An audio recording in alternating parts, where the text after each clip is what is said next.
The fact that they didn't follow us into the house, as anyone else would have done, seems to me to show that they have some sense of shame left.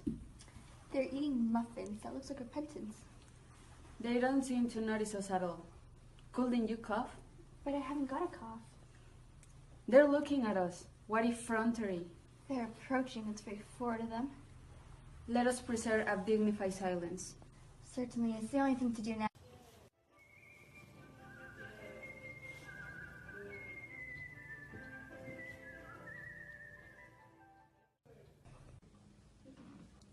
This dignified silence seems to produce an unpleasant effect. Most distasteful one. But we will not be the first to speak. Certainly not.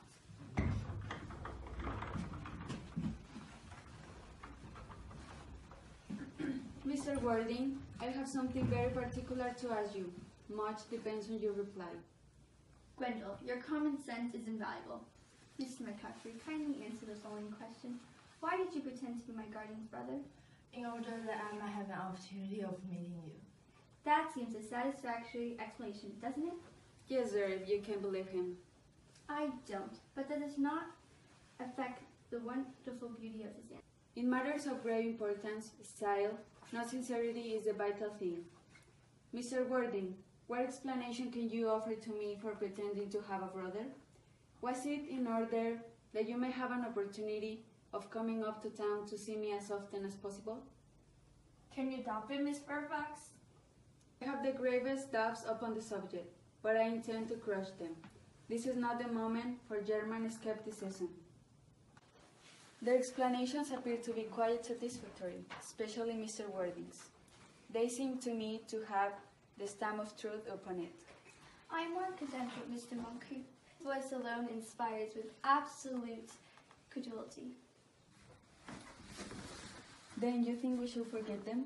Yes, I mean no. True, I had forgotten. There are principles at stake that one cannot surrender. Which of us should tell them? This task is not a pleasant one. Could we not both speak at the same time? An excellent idea. I nearly always speak at the same time as other people. Would you take the time from me? Certainly.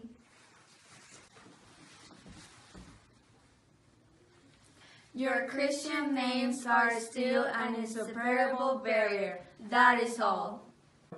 Our Christian names? Is that all? But we're going to be Christian this afternoon. For my sake, are you prepared to do this terrible thing? I am. To please me, you are to face this fearful ordeal? I am. How absurd is to talk about the equality of the sexes, where questions of self-sacrifice are concerned. Men are infinitely beyond us. We are. They have moments of physical courage that we women know absolutely nothing. Darling. Darling.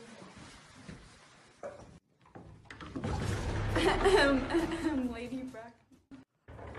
Gwendolyn, what does this mean? Merely that I am engaged to be married with Mr. Warding, Mama. Come here, sit down.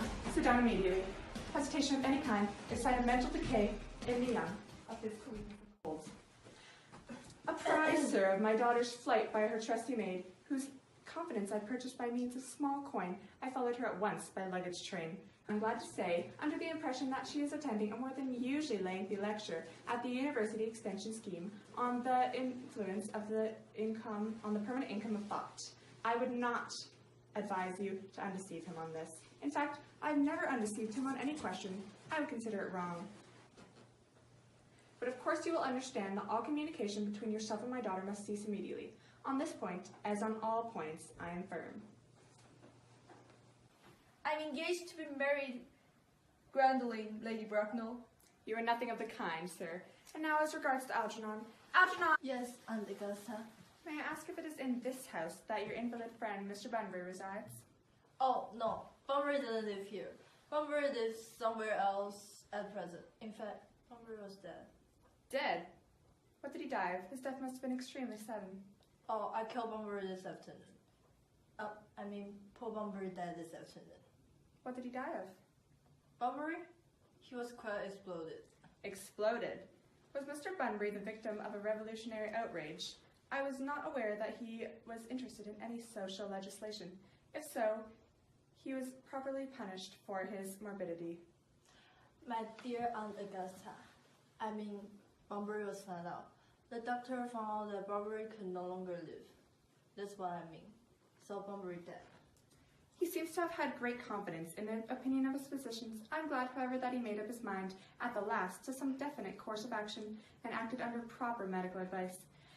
And now that we have finally gotten rid of this Mr. Bunbury, may I ask, Mr. Worthing, who is that young person whose hand my nephew Algernon is holding in what seems to me a peculiarly unnecessary manner? That lady is Miss Cecily Cardew, my word.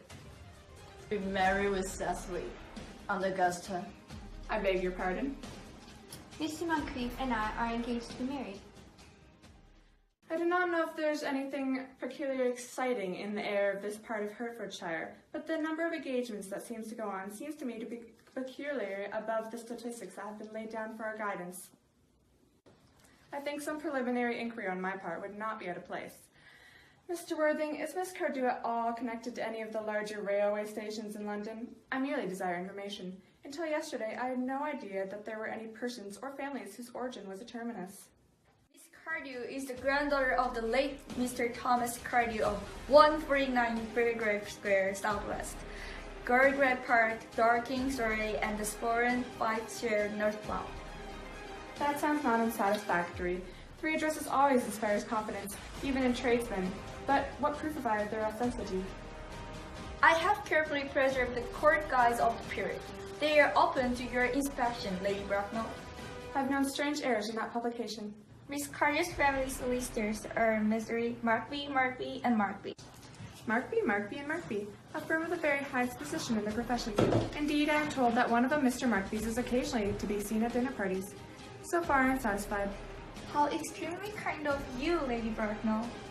I have also in my possession, will be pleased to hear, certificates of Miss Cardew's birth, baptism, whooping cough, registration, vaccination, confirmation, and meals, both the German and the English variety. Ah, a life crowded with incident, I see, though perhaps somewhat too exciting for a young girl. I am not myself in favor of premature experiences. Gwendolen, the time approaches for our departure. We haven't a moment to lose. I should ask Mr. Worthing if Miss Cardew has any little fortune. Oh, about 130,000 pounds in funds. Goodbye, Miss Bracknell.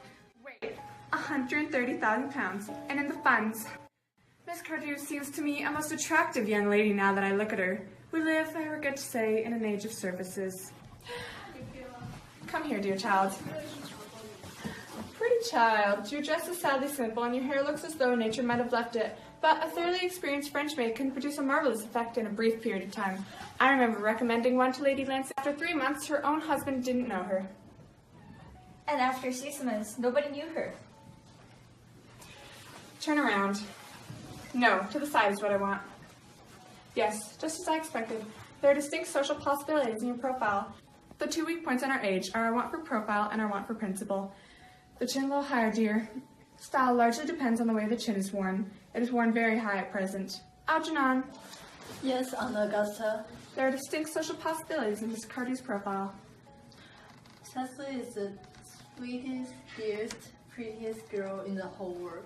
I don't mind 2 pence of social possibility. Never speak disrespectfully of society, Algernon. Only those that can't get into it do that. Dear child, I hope you know that Algernon has nothing but his debts to depend upon. But I do not approve of mercenary marriages. When I married Lord Bracknell, I had no fortune of my own, but I never dreamed of letting that stop me. Well, I suppose I must give my consent. Thank you, Aunt Augusta. Cecily, you may kiss me. Thank you, Lady Bracknell.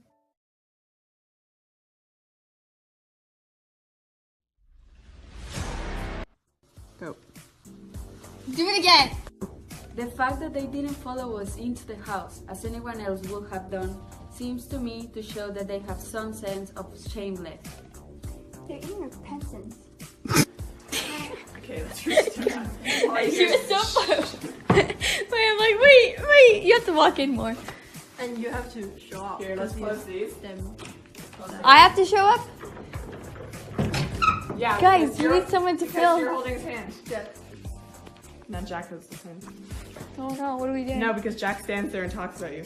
Debbie, can you film for us, please? I can try. You know what I mean? Something like that. Just stand in this position. Okay, stand here. Wait, we want to film you two right now. So you have to go like right here. And What do I hit? The red button?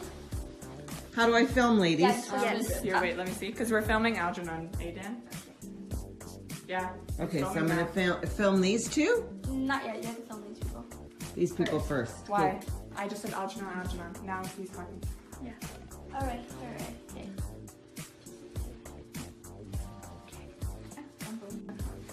130,000. My hat!